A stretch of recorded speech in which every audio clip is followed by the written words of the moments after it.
നമസ്കാരം സുഹൃത്തുക്കളെ, സിറാജാണ്. പെഹൽഗാമിലെ ആക്രമണത്തിന് ശേഷം ഇന്ത്യ വളരെ ശക്തമായിട്ടാണ് പാകിസ്ഥാനെതിരെ തിരിഞ്ഞിരിക്കുന്നത്. നേരിട്ടുള്ള യുദ്ധം ഒഴിവാക്കുക തന്നെയാണ് ലക്ഷ്യം. പക്ഷേ എന്നാലും വളരെ ശക്തമായ ചില നടപടികളിലൂടെ ആ രാജ്യത്തെ ഒരു പാഠം പഠിപ്പിക്കാനാണ് ഇന്ത്യ തീരുമാനിച്ചിരിക്കുന്നത്.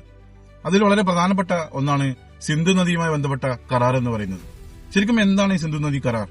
അല്ലെങ്കിൽ ആ ഒരു കരാറിൽ നിന്ന് ഇന്ത്യ പിൻവാങ്ങുന്നതിലൂടെ ഈ പാകിസ്ഥാന് ഏത് തരത്തിലുള്ള പ്രഹരമാണ് സംഭവിക്കുക? ആ വിഷയമാണ് നമ്മളോട് പറയാൻ പോകുന്നത്. ശരിക്കും ഇന്ത്യ പാകിസ്ഥാൻ വിഭജന കാലഘട്ടത്തിൽ അല്ലെങ്കിൽ ആ സമയത്ത് ഇന്ത്യയുടെയും പാകിസ്ഥാന്റെയും ജിയോഗ്രഫിക്കലായ ലാൻഡ് മാർക്കുകൾ വേർതിരിക്കാൻ വലിയ പ്രയാസങ്ങൾ ഉണ്ടായിട്ടില്ല. അതുകൊണ്ട് തന്നെ അന്ന് ഈ സിന്ധു നദി ഇന്ത്യയിലൂടെ ഒഴുകി പാകിസ്ഥാനിലൂടെ സഞ്ചരിച്ച് അറബിക്കടലിൽ ചെന്ന് പതിക്കുന്ന ഒരു നദിയാണ് ഈ സിന്ധു നദി എന്ന് പറയുന്നത്. ഈ നദി ശരിക്കും ഇന്ത്യയെക്കാളേറെ പാകിസ്ഥാൻ എന്ന് പറഞ്ഞാൽ വിഭജിക്കപ്പെട്ട ഈ പാകിസ്ഥാനിലുള്ള സാമൂഹികമായും ജോഗ്രഫിക്കലായും വളരെ പ്രധാനപ്പെട്ട ഒരു നദിയാണിത്.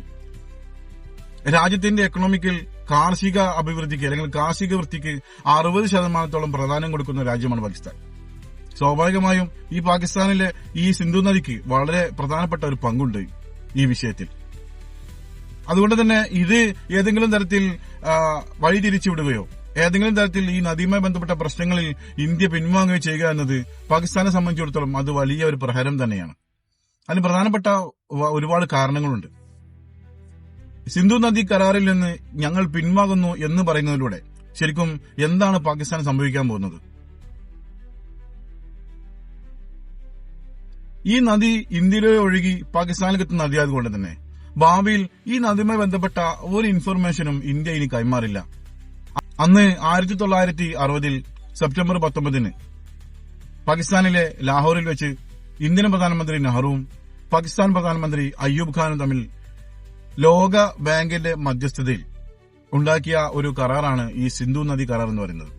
ഈ കരാർ പ്രകാരം ഈ നദിയുമായി ബന്ധപ്പെട്ട എല്ലാ വിഷയങ്ങളും, കാരണം ഇത് ഉത്ഭവിക്കുന്നത് അല്ലെങ്കിൽ ഇത് ഉത്ഭവസ്ഥാനത്തിൽ നിന്നും ഒഴുകി തുടങ്ങുന്നത് ഇന്ത്യയുടെ ആയതുകൊണ്ട് തന്നെ ഈ നദിയുമായി ബന്ധപ്പെട്ട എല്ലാവിധ അപ്ഡേഷനുകളും ഈ പാകിസ്ഥാനിലേക്ക് നമ്മുടെ ഭാഗത്തിൽ നിന്ന് കൈമാറിക്കൊണ്ടിരിക്കണം. ഉദാഹരണം പറയുകയാണെങ്കിൽ ഇതിന്റെ ചില വെള്ളത്തിന്റെ തുലനില അല്ലെങ്കിൽ ഈ വെള്ളത്തിന്റെ ഏറ്റക്കുറച്ചിലുകൾ ആ ഒരു സമയത്ത് തന്നെ, അല്ലെങ്കിൽ ഫ്ലഡിങ്ങിന്റെ സാധ്യതകൾ, വെള്ളപ്പൊക്ക സാധ്യതകളൊക്കെ എല്ലാ സമയത്തും അപ്ഡേഷൻ ചെയ്യണമെന്നാണ് ആ കരാറിൽ പറഞ്ഞിരിക്കുന്നത്. മാത്രമല്ല ഈ നദിയുമായി ബന്ധപ്പെട്ട എന്തെങ്കിലും ഇൻസ്പെക്ഷനുകൾ നടക്കുകയാണെങ്കിൽ അതൊക്കെ രണ്ട് രാജ്യത്തുള്ള ഉദ്യോഗസ്ഥന്മാർ ഒരുമിച്ച് നടത്തണം എന്നും ഈ കരാറിലുണ്ട്. അതുപോലെ തന്നെ നിർമ്മാണ പ്രവർത്തികൾ വല്ല ജലവൈദ്യുത പദ്ധതികളുടെയോ അല്ലെങ്കിൽ വല്ല കനാൽ നിർമ്മാണങ്ങളോ അങ്ങനെ തുടങ്ങി എന്തെങ്കിലും നിർമ്മാണ പ്രവർത്തനമൊക്കെ ഈ നദിയുമായി ബന്ധപ്പെട്ട് നടത്തണമെങ്കിൽ ഈ രണ്ട് രാജ്യങ്ങൾ തമ്മിൽ അങ്ങോട്ടും ഇങ്ങോട്ടും ഇതിന്റെ ഡാറ്റകൾ ഷെയർ ചെയ്യണം എന്നും കൊണ്ടുണ്ട്. അതുകൊണ്ട് തന്നെ ഇനി മുതൽ നമ്മുടെ ഇന്ത്യ ഇത്തരം കാര്യങ്ങളിൽ നിന്നൊക്കെ മാറി നിൽക്കാൻ പോവുകയാണ്. ഇനി മുതൽ ഈ നദിയുമായി ബന്ധപ്പെട്ട ഒരു ഡാറ്റകളും അങ്ങനെ പാകിസ്ഥാനിലേക്ക് കൈമാറേണ്ടതില്ല എന്നാണ് ഇന്ത്യയുടെ തീരുമാനം. അങ്ങനെ കൈമാറാതിരുന്നാൽ സ്വാഭാവികമായും ഇതിന് പ്രശ്നങ്ങളുണ്ട്.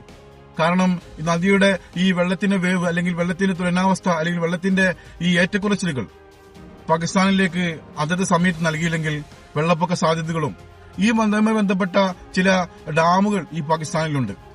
വെള്ളം കുറയുന്ന സമയത്ത് അല്ലെങ്കിൽ വെള്ളം പിടിച്ചുകെട്ടേണ്ട സമയത്ത് അവരുടെ ഡാമുകളിൽ വെള്ളം പിടിച്ചുകെട്ടാനും അങ്ങനെ തുടങ്ങി ഇതുമായി ബന്ധപ്പെട്ട എല്ലാ അപ്ഡേഷനുകളും ഇന്ത്യയുടെ ഭാഗത്ത് നിന്ന് ഇനി നിർത്തിവെക്കാൻ പോവുകയാണ്. അതുകൊണ്ട് തന്നെ ഈ വിഷയത്തിൽ പാകിസ്ഥാന് വലിയൊരു പ്രഹരം തന്നെയാണ് ഉണ്ടാവാൻ പോവുക. പിന്നീട് അഭിപ്രായ പ്രകാരം ഇതൊരിക്കലും തിരിച്ചുവിടുക അല്ലെങ്കിൽ അങ്ങോട്ടുള്ള ഇതിന്റെ പ്രയാണം തടസ്സപ്പെടുത്തുക എന്നുള്ളത് വളരെ ഈസിയായ ഒരു പ്രവർത്തനമല്ല. അങ്ങനെ സംഭവിക്കണമെങ്കിൽ 25-30 വർഷം വളരെ പ്രാക്ടിക്കലായി ഇന്ത്യ ചിന്തിച്ച് അതിന് നിർമ്മാണ പ്രവർത്തികൾ നടത്തി അത്രയും കോടികൾ ചെലവാക്കിയിട്ട് വേണം ഈ നദി മറ്റൊരു ഭാഗത്ത് തിരിച്ചുവിടാൻ. അങ്ങനെ തിരിച്ചുവിടുകയാണെങ്കിൽ ഇത് എവിടേക്ക് തിരിച്ചുവിടും എന്നതും ഒരു വലിയ പ്രശ്നം തന്നെയാണ്. സ്വാഭാവികമായും അതത്ര ഈസിയുള്ള കാര്യമല്ല എന്നാണ് പറയുന്നത്. അപ്പോ അതത്ര ഈസിയായ കാര്യമല്ലെങ്കിലും ഇതിന്റെ മറ്റു വിഷയങ്ങളിലൂടെ ഇത് ബന്ധപ്പെട്ടിട്ടുള്ള അപ്ഡേഷൻ നൽകാതിരിക്കുകയും അതുപോലെ തന്നെ ഈ ഡാമുകളിലെ ചളികൾ തുറന്നുവിടുന്ന അതുമായി ബന്ധപ്പെട്ട കാര്യങ്ങളൊന്നും അവരെ അറിയിക്കാതെ നമുക്ക് ഇവിടെയുള്ള ഡാമിലെ ചളികളൊക്കെ തുറന്നുവിടാൻ കഴിയും. ഏതെങ്കിലും രീതിയിൽ ഈ രാജ്യത്തെ ബുദ്ധിമുട്ടിക്കുക അല്ലെങ്കിൽ ഏതെങ്കിലും രീതിയിൽ ഈ രാജ്യത്തിന് ഒരു പ്രഹരം കൊടുക്കുക എന്ന് തന്നെയാണ് ഇന്ത്യ തീരുമാനിച്ചിട്ടുള്ളത്. അങ്ങനെയെങ്കിലും ഈ രാജ്യത്തിൽ നിന്നുള്ള തീവ്രവാദികളോടുള്ള സപ്പോർട്ട് ഇല്ലാതാവട്ടെ എന്നാണ് ഇന്ത്യ കരുതുന്നത്. കാരണം നേരിട്ടുള്ള യുദ്ധം ഒരു രാജ്യത്തിനും ഇതുവരെ ഒരു ഗുണം ചെയ്തിട്ടില്ല. സാമൂഹികമായും സാമ്പത്തികമായും ശാരീരികമായും ജോഗ്രഫിക്കലായും എല്ലാ രാജ്യങ്ങളും യുദ്ധത്തിൽ തകർന്നറിഞ്ഞു പോയിട്ടേ ഉള്ളൂ. അത് വ്യക്തമായി നമ്മുടെ ഇന്ത്യക്ക് അറിയാവുന്നതാണ്.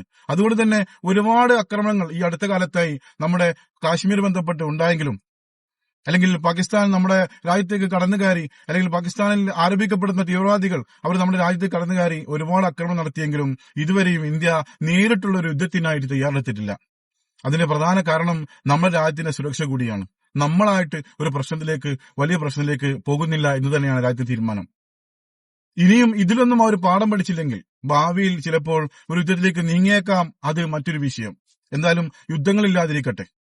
അങ്ങനെ ഇത്തരം ചെറിയ ചെറിയ നടപടികളിലൂടെ ആ രാജ്യത്തിനെ ഒരു പാഠം പഠിപ്പിക്കാൻ ശ്രമിക്കുകയാണ് ഇന്ത്യ ഇപ്പോൾ.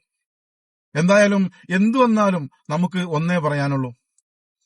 ശരിക്കും സാമൂഹികമായും അല്ലെങ്കിൽ രാഷ്ട്രീയപരമായ കാര്യങ്ങളൊക്കെ മാറ്റിവെച്ചാൽ ഇതുമായി ബന്ധപ്പെട്ട് ജീവിക്കുന്ന ഒരുപാട് കർഷകർ ആ നാട്ടിലുമുണ്ട്. വിഭജിക്കപ്പെട്ടതിന്റെ പേരിൽ മാത്രം അവിടെ ജീവിക്കുന്നവർ, വിഭജനം വേണ്ടായിരുന്നു എന്ന് ചിന്തിക്കുന്നവർ, ഇന്ത്യയുമായി ഞങ്ങൾക്ക് കൂടിച്ചേർന്ന് പോകണം എന്ന് ആഗ്രഹിക്കുന്നവർ, അങ്ങനെ വിഭജനത്തിന്റെ ഒരുപാട് കഷ്ടതകൾ അനുഭവിക്കുന്ന ഒരുപാട് പാവങ്ങൾ ഇന്നും അവിടെയുണ്ട്. അത് മാത്രമല്ല, ഇതുമായി ബന്ധപ്പെട്ട് ഇപ്പൊ നമ്മുടെ നാട്ടിൽ വിസകൾ, പാകിസ്ഥാനിലെ വിസയുള്ളവർ നമ്മുടെ നാട്ടിൽ ഇനി തങ്ങേണ്ടതില്ല, അവർക്ക് തിരിച്ച് പാകിസ്ഥാനിലേക്ക് പോകാമെന്നുള്ള നിയമവും വന്നിട്ടുണ്ട്. ഞാൻ ഇന്നലെയാണ് ഒരു വീഡിയോ കണ്ടത്. ഒരു ഭർത്താവിന്റെ നിന്നും വേർപെട്ടു പോകുന്ന ഭാര്യ, ആ ഭാര്യ പറയുന്നു, ഞാൻ എന്റെ മക്കളെയും എന്റെ ഭർത്താവിനെയും ഞാൻ എന്നാണ് ഇനി കാണാൻ പോകുന്നതെന്ന്. ഏത് രാജ്യവും ഒരു യുദ്ധ അന്തരീക്ഷത്തിലേക്ക് നീങ്ങുക, അല്ലെങ്കിൽ ഒരു ആക്രമണ അവസ്ഥയിലേക്ക് ഇരു രാജ്യങ്ങൾ തമ്മിൽ നീങ്ങുക എന്ന് പറയുന്നത് ഒരിക്കലും അതൊരു ഭൂഷണമല്ല. എങ്ങനെ നോക്കിയാലും സാധാരണക്കാരൻ കൊല്ലപ്പെടുകയും സാധാരണക്കാരന് സാമ്പത്തികവും ശാരീരികവുമായ നഷ്ടങ്ങൾ ഉണ്ടാക്കുകയും ചെയ്യുക മാത്രമാണ് യുദ്ധങ്ങൾ ഉണ്ടായിട്ടുള്ളത്. അതുകൊണ്ട് തന്നെ ഇന്ത്യ വളരെ സൂക്ഷ്മതയോടെയാണ് ഈ കാര്യം കൈകാര്യം ചെയ്യുന്നത്. ആ നദികളുമായി ബന്ധപ്പെട്ട് ജീവിക്കുന്ന ഒരുപാട് പാവങ്ങൾ ഭാവിയിൽ കഷ്ടപ്പാടുകൾ അനുഭവിക്കേണ്ടി വന്നേക്കാം എന്നത് വലിയൊരു സത്യമാണ്. എന്നാലും ഇതിൽ നിന്നെങ്കിലും ആ രാജ്യം ഒരു പാഠം പഠിച്ചെങ്കിലോ. ആ പ്രത്യാശയാണ് ഇന്ത്യയെ പോലെ തന്നെ നമുക്കും നിങ്ങൾക്കുമൊക്കെ ഉള്ളത്. മറ്റൊരു വിഷയമായി വീണ്ടും കാണാം. ബൈ. അസ്സലാമു അലൈക്കും. നമസ്കാരം.